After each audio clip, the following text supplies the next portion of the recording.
ہونے والا بیٹھ جانا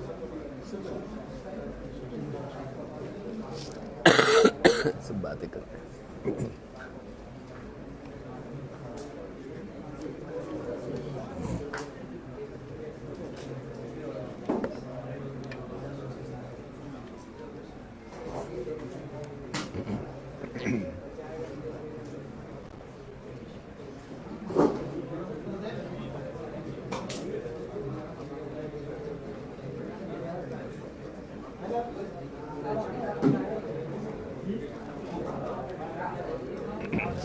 الحمدللہ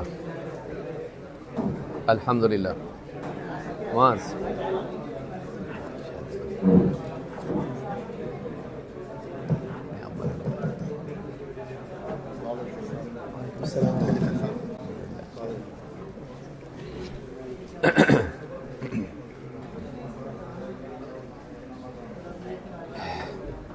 ہو گئی باتیں.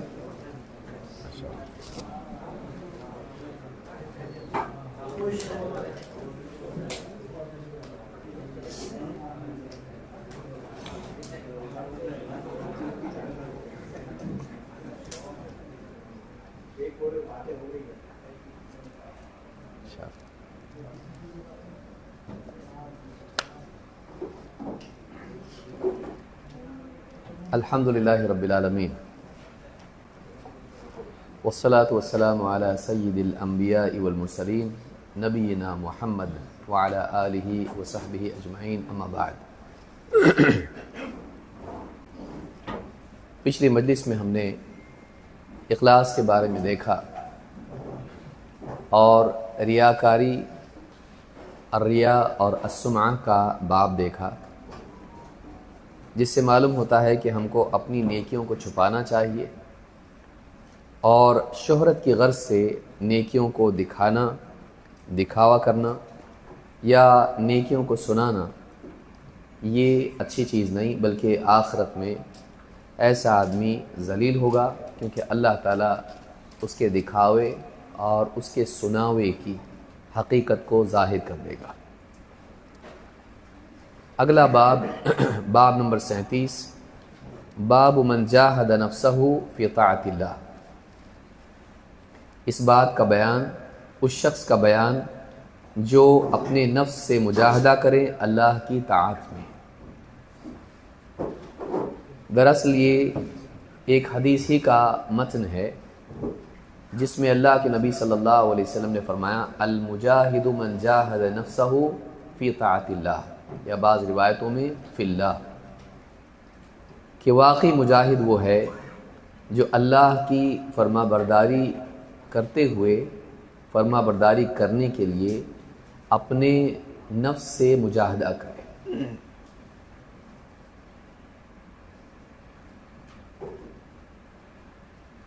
ساری چیزوں میں نیکیوں کے اعتبار سے رکاوٹ سب سے پہلے آدمی کا نفس بنتا ہے. پچھلے درس میں بھی ہم نے دیکھا تھا کہ کل کے درس میں کہ جتنی بھی نیکیاں ہیں یا جنت میں جانے کے راستے ہیں یہ ڈھکے چھپے ہیں. جنت کو اللہ تعالیٰ نے مکروہات سے ڈھانپ رکھا ہے، جو نفس پر بڑی شاق گزرتی ہیں، نفس کے لیے بڑی دقت والی ہوتی ہیں. ان تکلیفوں، مجاہدوں کو، مشقتوں کو دیکھ کر انسان کا نفس ان اعمال سے رک جاتا ہے جو اسے جنت میں لے جاتے ہیں. واقعی مجاہدہ یہ ہے کہ ایک انسان اپنے نفس سے مجاہدہ کرے. مجاہدے کی کئی قسمیں ہیں. انسان کا اپنے نفس سے مجاہدہ کرنا، شیطان سے مجاہدہ کرنا، اہل باطل سے مجاہدہ کرنا، منافقین سے، کفار و مشرکین سے مجاہدہ کرنا، یہ ساری صورتیں مجاہدے کی ہو سکتی ہیں. لیکن جو دشمن انسان کے ساتھ ہر وقت رہتا ہے، جو اسے ہلاک کرنے کے درپے ہوتا ہے، وہ اس کا اپنا نفس ہے. شیطان کو بھڑکانے کے لیے کوئی اور شیطان نہیں تھا، ابلیس کو برباد کرنے کے لیے کوئی اور ابلیس نہیں تھا. اس کے نفس کی وجہ سے وہ برباد ہوا. لہٰذا انسان اگر اس کو کوئی بھڑکانے والا نہ بھی ہو، تب بھی اگر نفس کے داؤں میں پھنس جائے تو ایسا آدمی گناہگار ہو سکتا ہے. ان النفس لامارۃ بالسوء، اللہ تعالیٰ نے فرمایا آدمی کا نفس اس کو برائی ہی کا حکم دیتا ہے. انسان کا نفس ہے جو برائیوں کو چاہتا ہے، لذتوں کو چاہتا ہے، اور اس میں حد بندی نہیں چاہتا، اس کو جو بھی پسند آتا ہے وہ مانگتا ہے۔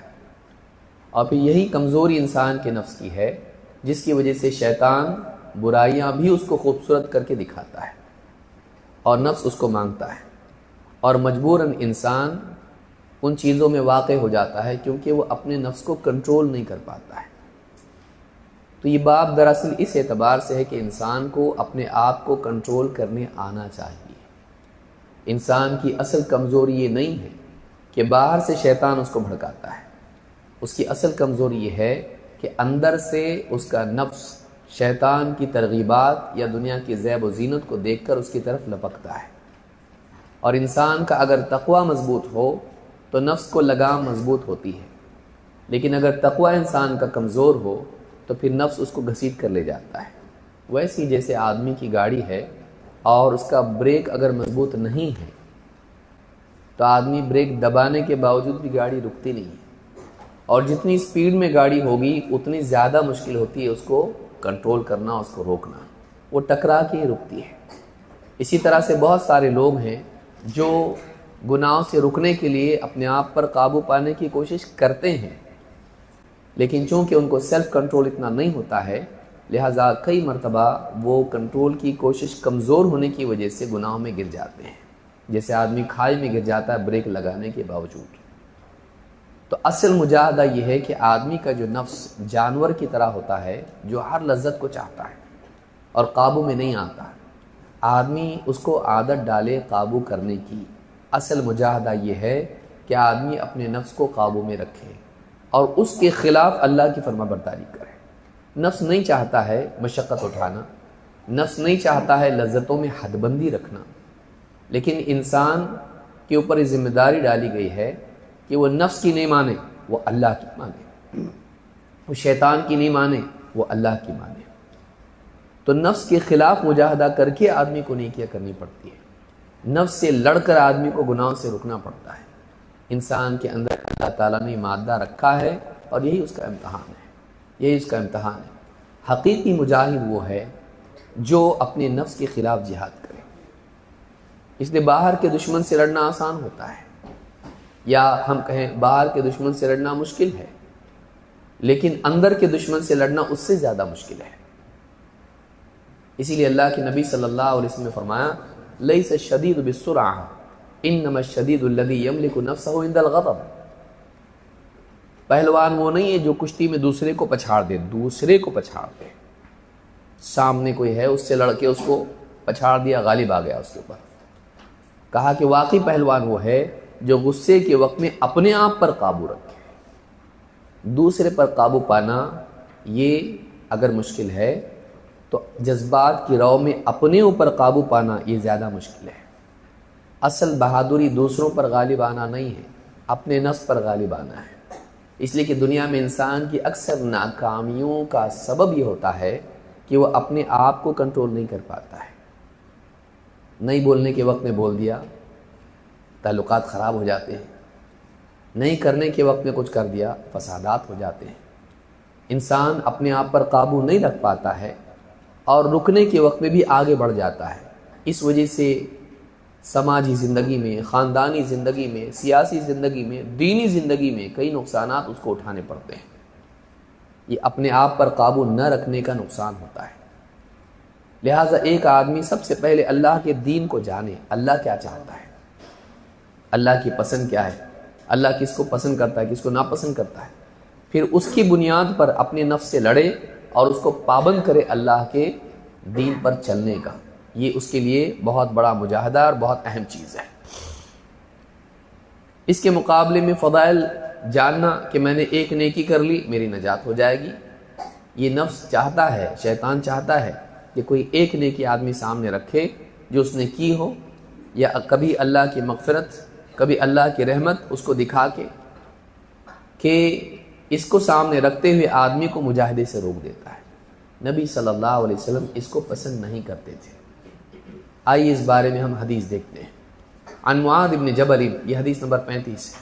عن معاذ بن جبل رضی اللہ عنہ قال بینما انا ردیف النبی صلی اللہ علیہ وسلم لیس بینی و بینہ الا آخرۃ الرحل۔ ایک مرتبہ میں اللہ کے نبی صلی اللہ علیہ وسلم کے ساتھ سواری پر پیچھے سوار تھا، اونٹ پر، اور میرے اور آپ کے درمیان، ایک روایت میں گدھے کا ذکر آیا، اور میرے اور آپ کے درمیان میں یعنی پالان کی پچھلی لکڑی کا جو ہے اتنا ہی بس یعنی رکاوٹ تھی، بس اتنا قریب میں آپ کے پیچھے بیٹھا ہوا تھا۔ فقال یا معاذ، آپ نے کہا اے معاذ۔ قلت لبیک یا رسول اللہ وسعدیک، میں نے کہا لبیک اللہ کے رسول، میری سعادت ہے کہ میں آپ کی بات مانوں، سعدیک میں حاضر ہوں۔ ثم سار ساعتا، آپ خاموش ہو گئے، چلتے رہے چلتے رہے چلتے رہے۔ ثم قال یا معاذ، آپ نے پھر کہا اے معاذ۔ قلت لبیک یا رسول اللہ وسعدیک، میں نے کہا اے اللہ کے رسول لبیک وسعدیک۔ ثم سار ساعتا، پھر آپ کچھ دیر اسی طرح سے چلتے رہے۔ ثم قال یا معاذ بن جبل، پھر آپ نے کہا اے معاذ بن جبل۔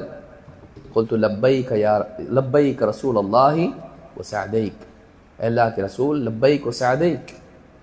قال هل تدری ما حق اللہ علی عبادہ، آپ نے کہا جانتے ہو اللہ کا حق اپنے بندوں پر کیا ہے؟ قلت اللہ ورسولہ اعلم، کہتے میں نے کہا اللہ اور اس کا رسول ہی بہتر جانتے ہیں۔ قال حق اللہ علی عبادہ ان یعبدوہ ولا یشرکوا بہ شیئا، اللہ کا حق بندوں پر یہ ہے کہ بندے اللہ کی عبادت کریں اور اللہ کی عبادت میں کسی کو بھی کسی چیز کو بھی شریک نہ کریں۔ ثم سار ساعتا، پھر آپ اسی طرح سے آگے چلتے رہے۔ ثم قال یا معاذ بن جبل، پھر آپ نے کہا اے معاذ بن جبل۔ قلت لبیک رسول اللہ وسعدیک، میں نے کہا لبیک اے اللہ کے رسول لبیک وسعدیک۔ قال هل تدری ما حق العباد علی اللہ اذا فعلوا، آپ نے کہا جانتے ہو جب بندے ایسا کریں یعنی اللہ کی عبادت کریں، اللہ کے ساتھ شرک نہ کریں، تو ان کا اللہ پر کیا حق ہے؟ قلت اللہ ورسولہ اعلم، کہا کہ اللہ اور اس کا رسول ہی بہتر جانتے ہیں۔ قال حق العباد علی اللہ الا یعذبہم، اللہ کا حق، بندوں کا حق اللہ پر یہ ہے کہ اللہ انہیں عذاب نہ دے، کنہیں؟ جو اللہ کی عبادت کریں اور اللہ کی عبادت میں شرک نہ کریں۔ اس حدیث سے کئی باتیں معلوم ہوتی ہیں، لیکن اس کی تکمیل دیکھنے سے اور زیادہ باتیں واضح ہوں گی۔ بعض روایت میں کچھ زیادتیاں ہیں، بخاری مسلم ہی کی حدیث میں ہے، ایک روایت میں کہتے ہیں فقلت یا رسول اللہ افلا ابشر بہ الناس، میں نے کہا اللہ کے رسول اتنی خوشخبری کی بات میں لوگوں کو بیان نہ کروں؟ قال لا تبشرهم فیتکلوا، انہیں مت بتاؤ کہ وہ اسی پر تکیہ کر لیں، انہیں یہ خوشخبری کی بات مت بتاؤ ورنہ وہ اسی پر تکیہ کر لیں گے، اسی پر ٹیک لگا لیں گے، اسی پر بھروسہ کر کے عمل میں سست ہو جائیں گے۔ ایک اور روایت میں آپ نے فرمایا دعہم یعملون، چھوڑو نے، لوگوں کو چھوڑے رکھو کہ وہ عمل کرتے رہے، چھوڑے رکھو کہ وہ عمل کرتے رہے۔ ایک روایت میں ہے انس بن مالک رضی اللہ عنہ کہتے ہیں وَأَخْبَرَ بِهَا مُعَاذٌ عِنْدَ مَوْتِهِ تَأَثُّمًا، معاذ بن جبل رضی اللہ تعالیٰ نے اس حدیث کو اپنی موت کے وقت حدیث چھپانے کے گناہ کے ڈر سے بیان کیا۔ اس حدیث میں کئی باتیں ہیں جو سیکھنے کی ہے۔ اصل غرض جو نبی صلی اللہ علیہ وسلم نے منع کیا وہ کیا ہے، یہ بھی سمجھنا ضروری ہے، اور پھر پوری حدیث کا اپنا سیاق ہے۔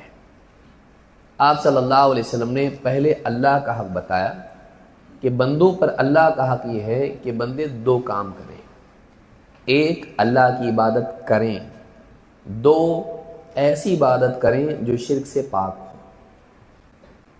لوگوں میں دو اعتبار سے اس بات میں کوتاہی پائی جاتی ہے، ایک یا تو لوگ اللہ کی عبادت ہی میں کوتاہی کرتے ہیں، کرنے کے کام نہیں کرتے ہیں، یا پھر کرنے والوں میں کوتاہی پائی جاتی ہے کہ وہ اللہ کی عبادت میں بڑا یا چھوٹا شرک کرتے ہیں۔ جس چھوٹا شرک اس سے پہلے ہم دیکھ چکے ہیں، کیا تو بڑا شرک کرتے ہیں کہ اللہ کو بھی سجدہ کریں گے اور غیر اللہ کو بھی، اللہ کے نام کی بھی نظر نیاز کریں گے، غیر اللہ کے نام کی بھی، اس اعتبار سے بڑے شرک کا ارتکاب کرتے ہیں اور اسلام کے دائرے سے نکل جاتے ہیں۔ یا پھر وہ چھوٹا شرک کرتے ہیں، عبادت اللہ کی کرتے ہیں لیکن شہرت کے لیے، نام کے لیے، دنیا کے مقام کے لیے، دنیا کے فائدے کے لیے، تو عبادت تو اللہ کی کرتے ہیں، کسی اور کو معبود کا مقام نہیں دیتے، لیکن دوسروں سے اس عبادت کے بدلے میں کچھ چاہتے ہیں، نام، شہرت، مفاد، تو گویا کہ عبادت میں یہ خالص اللہ کے لیے نہیں ہوئی، دوسروں کے لیے بھی ہوئی۔ لیکن دوسری طرف یہ ہے کہ بعض اوقات یہ آدمی عبادت ہی میں کوتاہی کرتا ہے، کرنے کا کام نہیں کرتا ہے، تو شیخ ابن عثیمین رحمہ اللہ نے بھی یہ بتایا کہ دونوں چیزیں ضروری ہیں۔ یہ نہیں کہ آدمی شرک سے بچے اور یہ کہے میں شرک نہیں کرتا، لیکن تو عبادت کرتا کیا؟ تو شرک نہیں کرتا ہے، اللہ کے سوا کسی اور کی عبادت نہیں کرتا، لیکن تو واقعی اللہ کی عبادت کا حق ادا کرتا ہے کیا؟ اللہ کی عبادت کتنی کرتا ہے تو؟ بعض اوقات آدمی عبادت ہی میں کوتاہی کرتا ہے اگرچہ وہ شرک نہیں کرتا ہے۔ تو ان دونوں چیزوں کو جمع کرنا، عبادت کرے اور شرک نہیں کرے، تو اس کے لیے خوشخبری کیا ہے کہ اللہ تعالیٰ اسے عذاب نہیں دے گا۔ عذاب نہیں دے گا کا مطلب یہ نہیں ہے کہ وہ عذاب نہیں پائے گا، دوسرے گناہوں کی وجہ سے ممکن ہے اس کو عذاب ہو، ممکن ہے اللہ معاف کر دے، لیکن یہ نہیں ہو سکتا کہ اللہ اس کو دائمی عذاب دے، وہ ہمیشہ جہنم میں رہے، ایسا نہیں ہوگا۔ اگر اپنے گناہوں کی وجہ سے وہ جہنم میں گیا بھی تو اس کو ایمان کی وجہ سے، توحید کی وجہ سے، شرک سے بچنے کی وجہ سے اس کو جہنم سے ایک نہ ایک دن کبھی نہ کبھی نکالا جائے گا۔ اس لیے کہ حدیث میں ہے يعذب ناس من اہل التوحید فی النار حتی یکون فیہا حمما ثم تدرکهم الرحمة فیخرجون، کہ اہل توحید میں سے بعض لوگ جہنم میں عذاب دیے جائیں گے، لیکن پھر یہاں تک کہ وہ جل کے کوئلے کی طرح ہو جائیں گے، اتنا عذاب ہوگا، لیکن پھر اللہ کی رحمت انہیں پائے گی اور انہیں جہنم سے نکالا جائے گا۔ معلوم ہوا کہ توحید کے بعد بھی آدمی جہنم میں جا سکتا ہے۔ آدمی نہ سمجھے کہ توحید ہے تو جہنم سے ہمیشہ کے لیے بچ گیا، جاؤں گا ہی نہیں۔ یہاں دخول کی بات نہیں، خلود کی بات ہو رہی ہے، وہ ہمیشہ رہے گا نہیں اس میں، لیکن جا سکتا ہے۔ تو یہاں جو کہا گیا ہے کہ اللہ ان کو جہنم میں عذاب نہ دے کا مطلب دائمی عذاب نہ دے، ہمیشہ کے لیے جہنم میں نہ ڈال دے ان کو۔ دوسری بات یہاں پر معلوم یہ ہوئی کہ آپ نے فرمایا، صحابی نے کہا اللہ کے رسول اتنی بڑی خوشخبری کہ جو اللہ کی عبادت کرے، شرک نہ کرے، اللہ اس کو عذاب نہیں دے گا، تو میں لوگوں کو بتاؤں یہ؟ آپ نے کہا نہیں، یہ خوشخبری ان کو مت سناؤ۔ کیوں؟ فَيَتَّكِلُوا، وہ اسی پر تکیہ کر لیں گے۔ اسے معلوم یہ ہوتا ہے کہ انسان کے لیے بڑا آزمائش کا مقام ہے، اور یہ ایک دین کا غلط تصور ہے کہ ایک انسان اپنی کسی ایک نیکی کی فضیلت کو سامنے رکھتے ہوئے زندگی کے دوسرے حصے میں عمل میں کچا ہو جائے۔ امام بخاری شروع میں باب کیا قائم کیے ہیں؟ اللہ کی خاطر، اللہ کی فرما برداری میں مجاہدہ کرنا۔ لیکن مجاہدے سے بعض اوقات چیز کیا معنی بن جاتی ہے؟ ایک انسان کسی ایک فضیلت کو سامنے رکھتا ہے، میں نے حج کیا ہے، ماشاءاللہ، حج میں کیا آیا ہے؟ حدیث میں آیا کہ جو آدمی حج کرے اور اس میں کوئی گناہ کا کام نہ کرے، بے حیائی نہ کرے، اس کے اندر ایسے لوٹتا ہے جیسے ماں کے پیٹ سے پیدا ہوا تھا ویسے تھا، بے گناہ، کوئی گناہ اس کے اوپر نہیں ہے، نہ چھوٹا نہ بڑا، کچھ بھی نہیں اس کے اوپر، تو اب پاک ہو گیا میں۔ تو کسی ایک نیکی پر تکیہ کر لیتا ہے کہ میں حاجی ہوں، نام کے پہلے بھی لگا دیتا ہے الحاج، اب یہ سمجھنے لگتا ہے کہ بس میں نے ایسی نیکی کی، اب میری نجات ہو گئی۔ کبھی کوئی دین کی خدمت انجام دیتا ہے، اس کے ذریعے لوگوں کو ہدایت ملتی ہے، سمجھنے لگتا ہے کہ میں نے اتنا کیا ہے کہ اب میں کچھ نہ بھی کروں تو مجھے اتنا ثواب ملتا رہے گا۔ کبھی کچھ اور کام، مسجد تعمیر کر دی، سوچتا ہے کہ اب اس کا ثواب اتنا ملے گا، مدرسہ میں نے بنا دیا، اتنا ثواب ملے گا، کتاب لکھ دی دین کی، لوگ پڑھ رہے ہیں، ہدایت پا رہے ہیں۔ تو بعض اوقات آدمی کوئی ایک نیکی ایسی کرتا ہے یا 10 نیکی ایسی کرتا ہے، اور پھر بعد کے دور میں اس میں اس کی فضیلت جانتے ہوئے کہ اس کا فائدہ مجھ کو ہونے والا ہے، اس کے اندر سستی آ جاتی ہے کہ میں نے بہت بڑا کارنامہ انجام دیا ہے، اب مجھے کچھ کرنے کی ضرورت نہیں ہے۔ تو یہ جو فضیلت کا احساس ہے، یہ جو اپنی کسی ایک نیکی پر نگاہ ہے، آدمی کو سست کر دیتی ہے، اور اللہ کے نبی صلی اللہ علیہ وسلم نے اس سے منع کیا، مت بتاؤ ان کو ایسا۔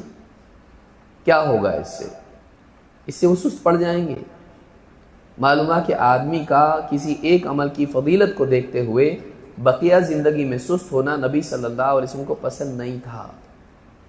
دعہم یعملوا، انہیں چھوڑو، وہ عمل کرتے رہیں۔ معلوم ہے کہ آدمی کو زندگی بھر عمل کرتے رہنا چاہیے، کسی ایک نیکی پر ٹکاؤ تکیہ کر کے نہیں رہنا چاہیے۔ بلکہ آدمی نے ماضی میں کتنے بڑے کارنامے کیوں نہ کیے ہوں، وہ یہ سمجھتا رہے معلوم نہیں قبول ہوا کہ نہیں ہوا۔ بھئی آپ نے حج کیا، آپ نے عمرہ کیا، آپ نے روزے رکھے، آپ نے نمازیں پڑھی، آپ نے بڑے بڑے لوگوں کو ہدایت دی، آپ کے ذریعے بہت بڑے بڑے کام ہو گئے، ہاں، لیکن اللہ نے قبول کیا کہ نہیں، آپ کو کیا علم ہے اس کا؟ تو آپ اس پر تکیہ کیسے کیے؟ قبولیت ہی معلوم نہیں ابھی تک۔ اگر آدمی یہ سوچے کہ شاید اب تک کہ میری کوئی نیکی قبول نہیں ہوئی ہے، سوچئے اگر فرشتہ آ کے بتا دے تو آج تک زندگی میں جتنا کیا ہے سب ریجیکٹڈ ہے، شکر مان مسلمان باقی ہے۔ تو اگر آ کے بول دے فرشتہ، کیا حالت ہوگی ہماری، اتنی نمازیں، اتنے روزے، سب کچھ نہیں۔ اب آگے آدمی عمل کرے گا، آدمی سوچے گا اب بچی ہوئی جتنی زندگی ہے اتنی نیکیاں میں کر لوں کہ میری نجات ہو جائے۔ تو آدمی ہمیشہ یہ سوچتا رہے، پچھلے پہ دھیان نہیں دے، جو میں نے کیا ہے کچھ بھی نہیں ہے، معلوم نہیں ہوا کہ نہیں قبول، آگے کچھ ایسا کروں میں کہ جو قبول ہو جائے۔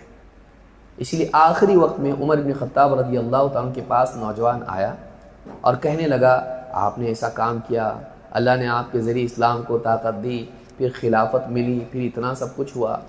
میں نے کہا کہ میرا حال تو یہ ہے کہ معاملہ میرا بس برابر سرابر ہو جائے تو ہی بس ہے، نیکی اور گناہ دونوں برابر ہو جائے اور میں چھوٹ جاؤں کسی طرح سے، بس اتنا ہی مجھ کو، اتنا بھی ہو گیا تو بہت بڑی بات ہے۔ یعنی آدمی سوچئے اتنے کارنامے انجام دیے ہیں، نبی صلی اللہ علیہ وسلم نے اتنی فضیلت بیان کی ہے عمر کی، لیکن پھر بھی کیا کہہ رہے ہیں، بس میں تو یہ چاہتا ہوں کہ میرا معاملہ نہ ادھر نہ ادھر، دونوں برابر ہو کہ میں چھوٹ جاؤں تو بھی بس ہے۔ اپنے ماضی کے کارناموں کو شمار نہیں کرنا آئندہ کے مجاہدے کی ہمت اور حوصلہ اور چاہت پیدا کرتا ہے۔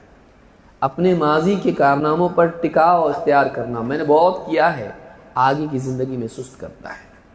اس حدیث سے یہی بات معلوم ہوتی ہے کہ یہ فضیلت ان کے سامنے نہیں ہونا چاہیے، ورنہ اس پر ٹیک لگا کے پھر سست ہو جائیں گے۔ تو نبی صلی اللہ علیہ وسلم نہیں چاہتے تھے کہ صحابہ میں کسی ایک فضیلت کو سن کر سستی پیدا ہو جائے، اس لیے آپ نے منع کر دیا۔ لیکن علم چھپانے کا گناہ، ان الذین یکتمون ما انزلنا من البینات والہدی من بعد ما بیناہ للناس فی الکتاب اولئک یلعنہم اللہ ویلعنہم اللاعنون، اللہ تعالیٰ نے وعید بیان کی ہے۔ ان الذین یکتمون، وہ لوگ جو چھپاتے ہیں، ما انزلنا من البینات والہدی، کھلی دلیلیں اور ہدایت کی باتیں جنہیں ہم نے نازل کیا ہے، فی الکتاب، اللہ کی کتاب میں، من بعد ما بیناہ للناس، جبکہ ہم نے لوگوں کے لیے ان کو کھلے طور پر بیان کر دیا ہے۔ اولئک یلعنہم اللہ، ایسے لوگوں پر یعنی علم چھپانے والوں پر اللہ کی لعنت ہے، ویلعنہم اللاعنون، اور لعنت کرنے والے سبوں کی اس پر لعنت ہے۔ تو اللہ نے لعنت کی ان لوگوں پر جو علم چھپائیں۔ اس لیے معاذ بن جبل رضی اللہ عنہ کو آپ نے کہا تھا کہ مت بتاؤ ان کو، فیتکل، وہ ٹیک لگا لیں گے اسی پر۔ اب معاذ بن جبل نے زندگی بھر اس حدیث کو سنبھال کے رکھا، لیکن انہوں نے آخری وقت میں اس کو بیان کیا۔ کیوں بیان کیا؟ کہ یہ علم میرے ساتھ نہ چلا جائے۔ لیکن سوال ہے کہ جب نبی صلی اللہ علیہ وسلم نے ان کو بیان کیا تھا، منع کیا تھا، تو بیان کیوں کیا؟ اللہ کے نبی صلی اللہ علیہ وسلم نے ان کو اس لیے نہیں بیان کیا تھا، منع کیا تھا کہ یہ علم مطلق امت کو ملنا نہیں چاہیے۔ اگر ایسا ہوتا تو آپ خود ان کو بھی نہیں بتاتے، کیونکہ یہ بھی امتی ہیں۔ اس کی علت یہ تھی کہ لوگوں میں سستی نہ آ جائے، لیکن آپ نے ان کو بتایا کہ وہ اہل تھے، ان کے بارے میں آپ کو اطمینان تھا کہ ان میں سستی نہیں آئے گی، تو آپ نے ان کو بتا دیا۔ اس سے معلوم ہوتا ہے کہ علم کا ایک حصہ امت میں اگر کمی، کوتاہی، کمزوری، بگاڑ آنے کا ڈر ہو سکتا ہے تو کسی کو بتایا جا سکتا ہے جو اس کا اہل ہے، جس کے لیے وہ خطرہ نہیں ہے، اور کسی اور کو نہیں بتایا جا سکتا ہے جس کے لیے خطرہ ہے۔ اسی لیے علماء صحابہ کے اختلافات کو عوام کے سامنے بیان نہیں کرتے، کیوں؟ اس لیے کہ ان کو ابھی نہ عقیدہ معلوم ہے ڈھنگ سے، نہ فقہی احکام معلوم ہے۔ اگر ان کے سامنے صحابہ کے آپس کی جنگیں، اختلافات اور سب چیزیں بول دیں گے تو ان کے دل میں صحابہ کے لیے خرابی پیدا ہونے کے امکانات ہیں، کیونکہ یہ اس کو صحیح ڈھنگ سے انٹرپریٹ نہیں کر پائیں گے۔ ویسے ہی جیسے ہم اپنے بچوں کے سامنے اگر بیوی شوہر کا جھگڑا ہو تو بچے کے سامنے بیان نہیں کرتے، کیوں؟ اس لیے کہ یہ صحیح ڈھنگ سے انٹرپریٹ نہیں کر پائے گا، یہ آپس میں لڑ کے مل بھی جائیں گے لیکن اس کے دل پر غلط اثر پڑے گا، کیونکہ آج وہ صلاحیت میں نہیں ہے، ان کے پاس اتنا علم نہیں ہے کہ وہ صحیح ڈھنگ سے صحابہ کے بارے میں فیصلہ کر سکیں اور ان کا مقام باقی رکھتے ہوئے اختلاف کے بارے میں فیصلہ کریں۔ وہ نہیں کر پائیں گے، وہ صحابہ ہی کے بارے میں بدگمان ہوں گے، اور صحابہ کے بارے میں بدگمان ہونا قرآن اور سنت دونوں کے بارے میں شک کا دروازہ کھول دے گا، کیونکہ وہی ناقل ہیں قرآن اور سنت کے۔ ان کا اعتماد ختم ہونا، اس کا نتیجہ قرآن اور سنت کے اعتماد کا ختم ہونا ہے یا اس میں مشکوک ہو جانا ہے آدمی کا۔ لہٰذا علماء ہیں، وہ مدارس میں پڑھاتے ہیں اس کو، صحابہ کے اختلافات کو، کیونکہ وہ سیڑھی، ایک سیڑھی، دوسری سیڑھی، تیسری سیڑھی، پھر اس کے بعد وہ سارے معاملات آتے ہیں اور پھر طلباء کو پڑھاتے ہیں۔ عوام میں، مسجدوں میں اس کے چرچے نہیں کرتے ہیں، لیکن پھر کوئی انجینئر پھیٹے والا آ جاتا، بولتا میں ایسی باتیں لوگوں کے سامنے بیان کروں گا جو علماء نہیں بیان کرتے ہیں۔ یہ اس کی نااہلی کی دلیل ہے، لیاقت کی نہیں، یہ نااہل ہونے کی دلیل ہے کہ ایسا آدمی نبی صلی اللہ علیہ وسلم کی اس مصلحت کو نہیں جان رہا ہے۔ آپ سوچئے کہ ایک فضیلت جان کر عمل میں کوتاہی پیدا ہونا، اس وجہ سے اگر ایک بات کو روکا جا سکتا ہے، آج مت بیان کرو اس کو، کہ فضیلت کی بات سے عمل میں کوتاہی ہو رہی ہے، تو اختلاف کی بات سے ایمان میں خرابی پیدا ہو رہی ہے، تو آپ بتائیے یہ زیادہ ضرر والی چیز ہے کہ نہیں ہے؟ اور یہ کہنا کہ علماء چھپاتے ہیں، علماء چھپاتے نہیں ہیں، علماء اس کو اس کے اہل کے سامنے بیان کرتے ہیں، ورنہ وہ کتابوں میں نہیں آتا، ورنہ وہ مدارس میں نہیں پڑھایا جاتا۔ تو یہ بھی ایک بہت سمجھنے کی چیز ہے۔ بعض اوقات لوگ جو ہیں علماء سے بدظن ہوتے ہیں، جا کے دیکھا اس کے بعد یہ حدیث تو کبھی عالم صاحب نے بیان نہیں کی، اور تو بخاری میں ہے، تو عالم صاحب کبھی بیان نہیں کی ممبر پر اس کو۔ حضرت معاویہ کے درمیان، حضرت فلاں کے درمیان، حضرت علی کے درمیان یہ مسئلہ تھا، یہ فلاں مسئلہ تھا، یہ تو کبھی بتایا نہیں ہم کو عالم صاحب نے۔ تو اب ان کے بارے میں بدگمانی، علماء علم کو چھپاتے ہیں۔ نبی صلی اللہ علیہ وسلم کے بارے میں آپ کیا فیصلہ کریں گے؟ یہی فیصلہ کریں گے؟ بتائیے، نبی صلی اللہ علیہ وسلم نے اس علم کو چھپانے کے لیے کہا یا بیان کرنے کے لیے کہا؟ اور کیوں آپ نے کہا ایسا؟ بلا مصلحت، اس کی مصلحت تھی۔ اگر وہی مصلحت کسی چیز میں پائی جاتی ہو تو کیا وہی اصول نہیں اپنایا جائے گا؟ کیا نبی صلی اللہ علیہ وسلم کے بارے میں قرآن میں نہیں لقد کان لکم فی رسول اللہ اسوۃ حسنہ، کیا اس میں اسوہ نہیں ہمارے لیے؟ علماء علم والے ہوتے ہیں، لیکن پھیٹا باندھنے سے آدمی کی عقل بڑھ نہیں جاتی ہے۔ ایسی حدیثیں سب ضعیف ہیں، اس میں آتا ہے کہ امامہ باندھنے سے آدمی کی عقل بڑھتی ہے، ایسی کوئی صحیح حدیث نہیں ہے۔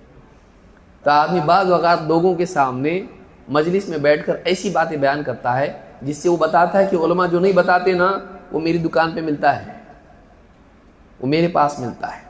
اور پھر لوگ، ایک طبقہ جو ہے صحابہ کے، سے بدگمان ہو جاتا ہے، بلکہ بدزبان ہو جاتا ہے، اور جس کے مظاہر ہم دیکھ رہے ہیں۔ اور پھر وہ اہل السنہ کی صف سے کٹ کے دھیرے دھیرے دھیرے دھیرے وہ اہل شیعہ کی، اور بلکہ یعنی اس سے بھی آگے گزر کے صحابہ کو گالیاں دینے والوں کے ساتھ ہو جاتا ہے، رافضیوں کے ساتھ ہو جاتا ہو۔ اور کتنے لوگوں کو دیکھا گیا ہے ایسا کہ پھر کسی کے بھی بارے میں، صحابی کے بارے میں بولتا ہے، بعض اوقات بڑھ کے آگے کی بھی بات بولنے لگ جاتا ہے۔ لہٰذا یہ جو حدیث ہے، اس میں یہ ضمنی فائدہ میں نے بیان کیا، اس لیے کہ اس دور کی فتنوں میں ایک بڑا فتنہ یہ بھی ہے، لیکن یہ علم کی کمی کی وجہ سے پیدا ہوتا ہے، بدگمانی کی وجہ سے یہ چیز پیدا ہوئی ہے۔ اس لیے چیزوں کو ان کے صحیح پرسپیکٹو میں دیکھنا، ان کے سیاق میں دیکھنا اور اس سے صحیح سبق لینا بہت ضروری ہے۔ یہ ایک حدیث بہت اہم چیز ہے۔ معاذ بن جبل نے آخری وقت بتایا، اس لیے کہ وہ دور چلا گیا تھا۔ نبی صلی اللہ علیہ وسلم کا زمانہ ایسا تھا جس میں صحابہ کو مجاہدوں کی ضرورت تھی، دین کے لیے قربانیوں کی ضرورت تھی۔ بعد کے دور میں فتوحات ہو گئی اور ایک عام ماحول بن گیا، دین کا معمول بن گیا، لوگوں کی زندگی اس یعنی عمل کے میدان میں آ گئی۔ لیکن علم چھپانا بھی ایک گناہ ہے، لہٰذا انہوں نے اس علم کو بیان کر دیا اس ڈر سے کہ کہیں یہ علم میرے ساتھ چلا نہ جائے۔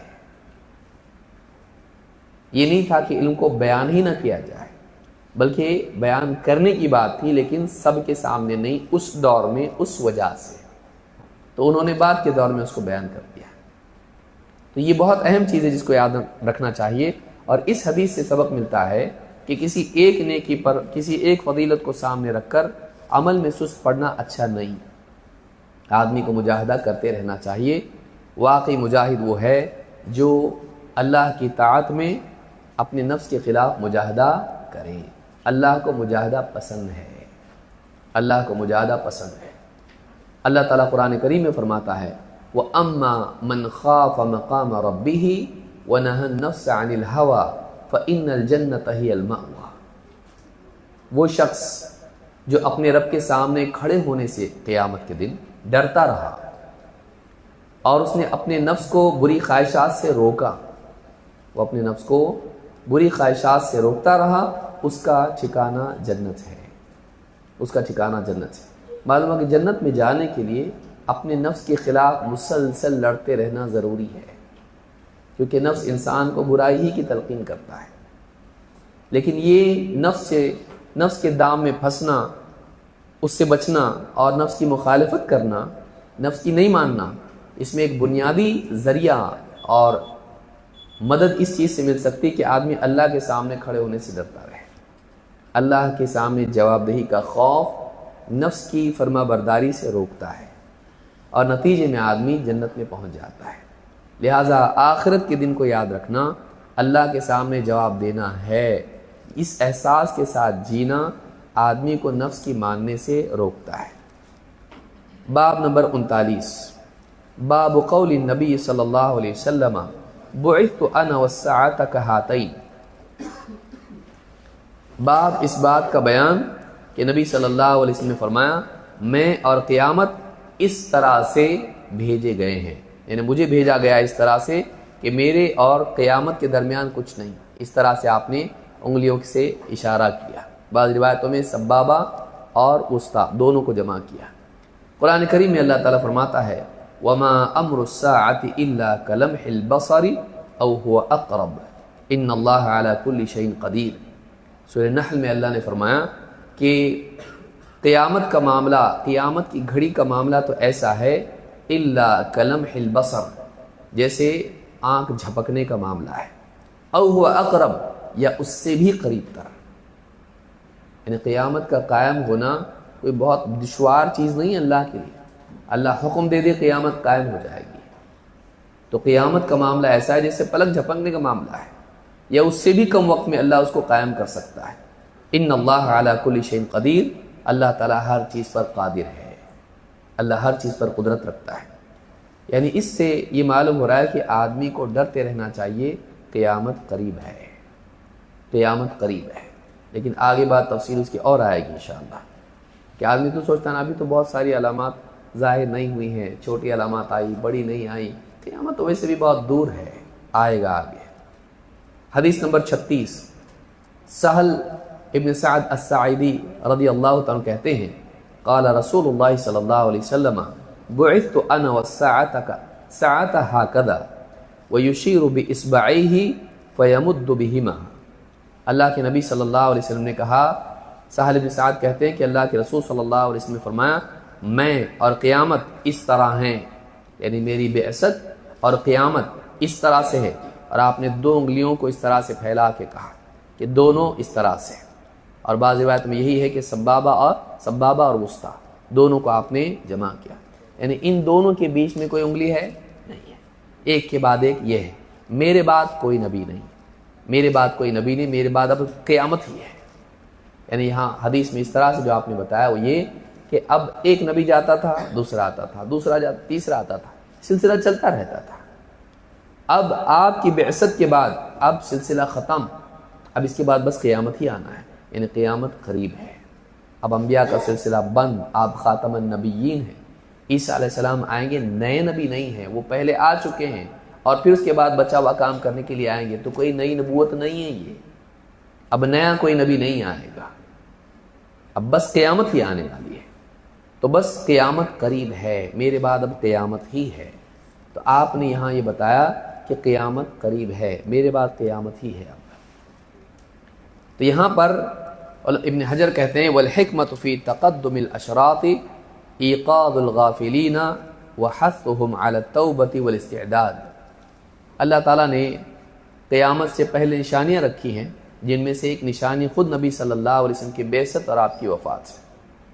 نبی صلی اللہ علیہ وسلم کا مبعوث ہونا قیامت کی پہلی علامت کہہ سکتے ہیں، کہ آپ کو نبی بنایا جانا ہی قیامت کی علامات میں سے، کہ آخری نبی اب آ گیا، اب اس کے بعد کوئی نبی نہیں، اب قیامت ہی ہے۔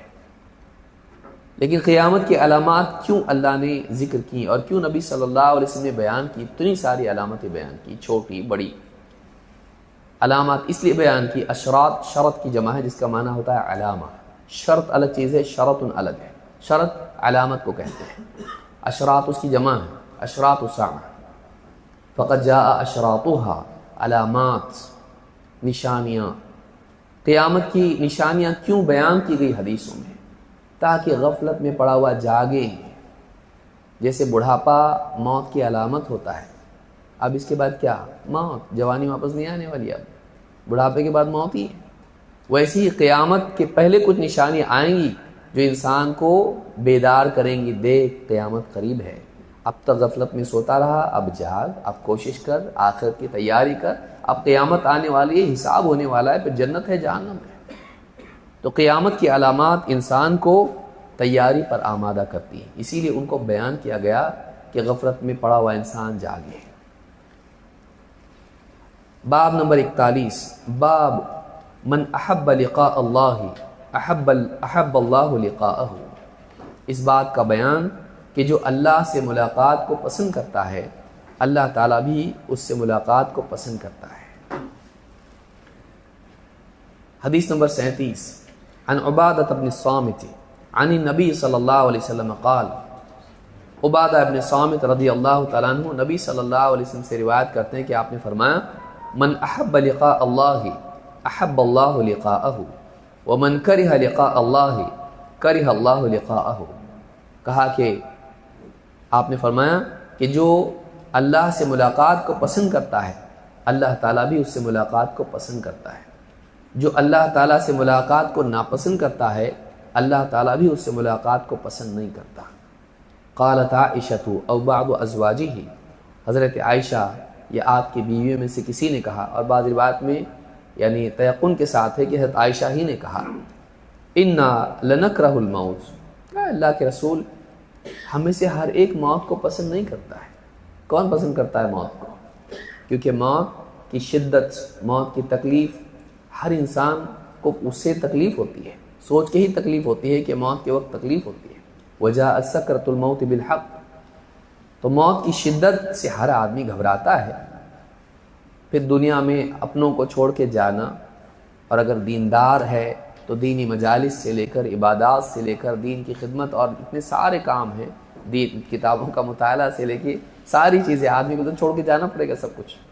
تو آدمی کو اس سے اندر سے تکلیف ہوتی ہے کہ یہ سب چھوٹ جائے گا، مفارقت ہوگی، اہل علم اور صالحین کی صحبت سے میں یہاں سے نکل جاؤں گا، تو یہ تکلیف انسان کو ہوتی ہے۔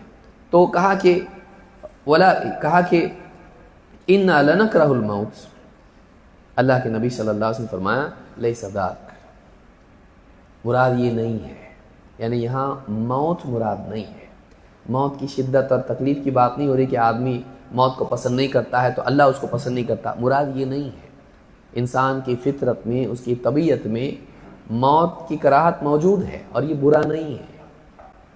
اسی لیے انسان، اللہ نے خود کہا ہے وَلَا تَقْتُلُوا أَنفُسَكُمْ، اپنے آپ کو قتل مت کرو، وَلَا تُلْقُوا بِأَيْدِيكُمْ إِلَى التَّهْلُكَةِ، اپنے آپ کو ہلاکت کے آگے پیش مت کرو، اپنے کو ہلاکت میں مت ڈالو، اور خودکشی حرام ہے۔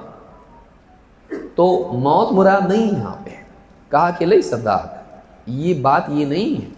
وَلَكِنَّ الْمُؤْمِنَ إِذَا حَضَرَهُ الْمَوْتُ بُشِّرَ بِرِضْوَانِ اللَّهِ وَكَرَامَتِهِ۔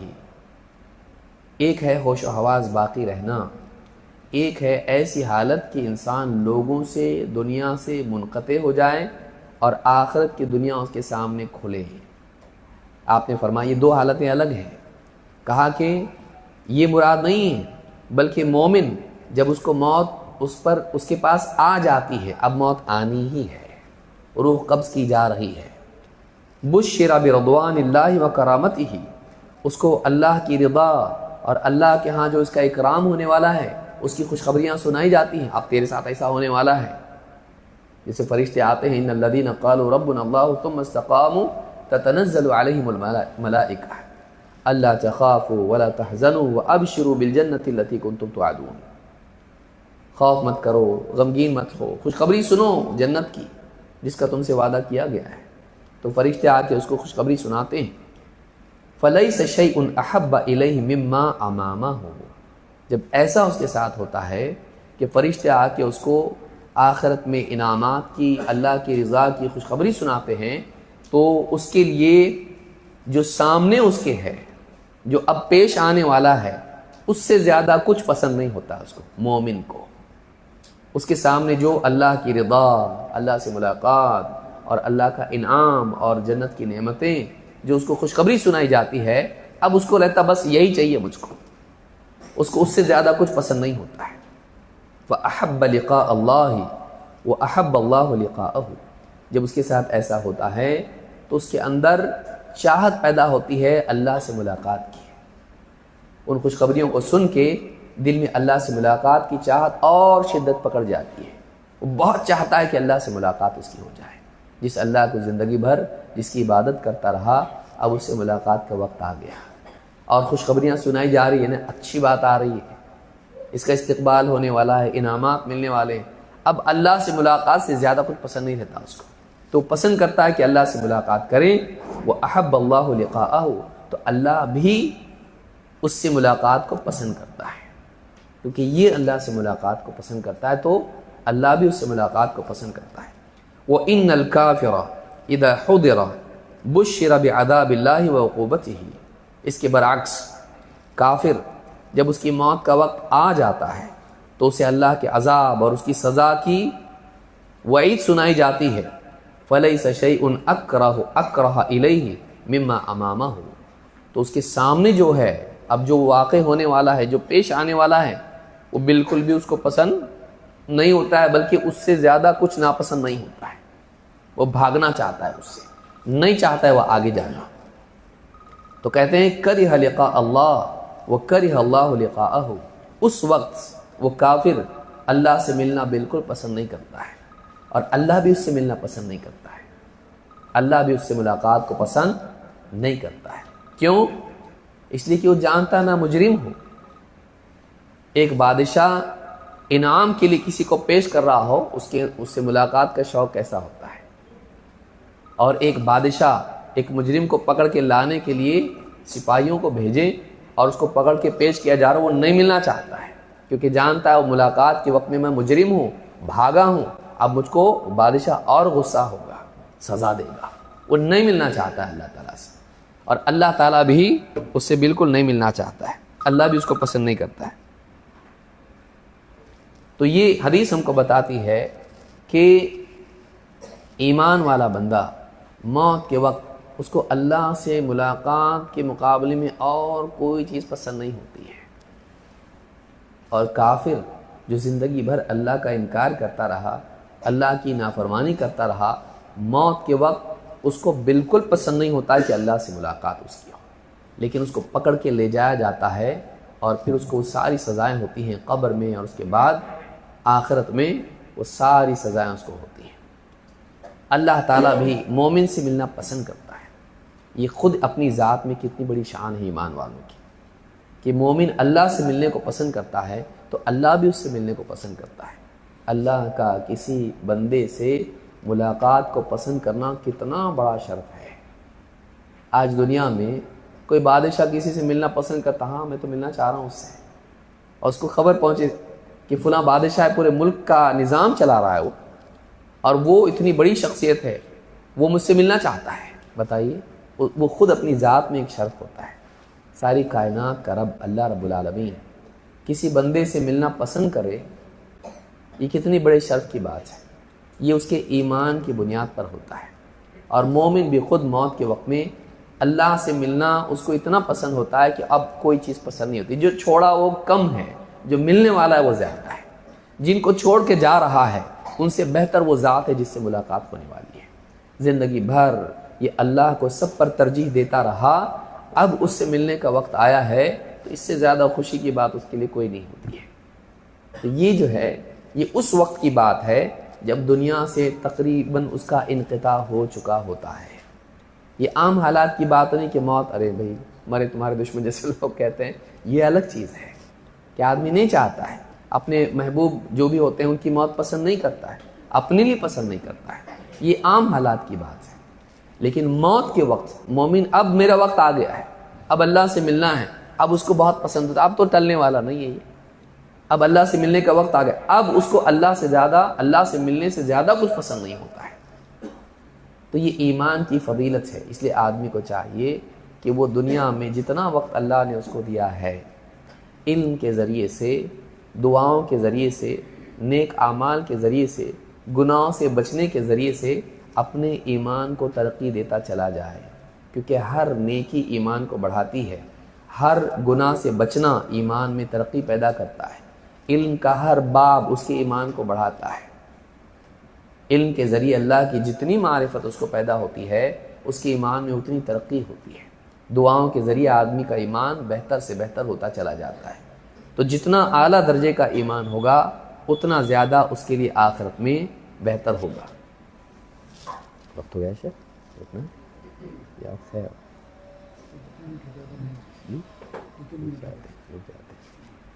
تو یہ موت کے حالات ہیں۔ اللہ رب العالمین ہم سب کو ایمان کے ساتھ ایمان پر خاتمے کی توفیق عطا فرمائیں اور دنیا سے اچھے حال میں جانے کی توفیق عطا فرمائیں، زندگی بھر دین پر جمے رہنے کی توفیق دے اور خاتمہ ایمان پر فرمائیں۔ اقول ھذا واستغفر اللہ لی ولکم۔ عشاء کے بعد آخری نشست ہوگی اس دورے کی، سنت پڑھنے کی آپ سے پہلے آپ لوگ قرآن آ جائیں گے۔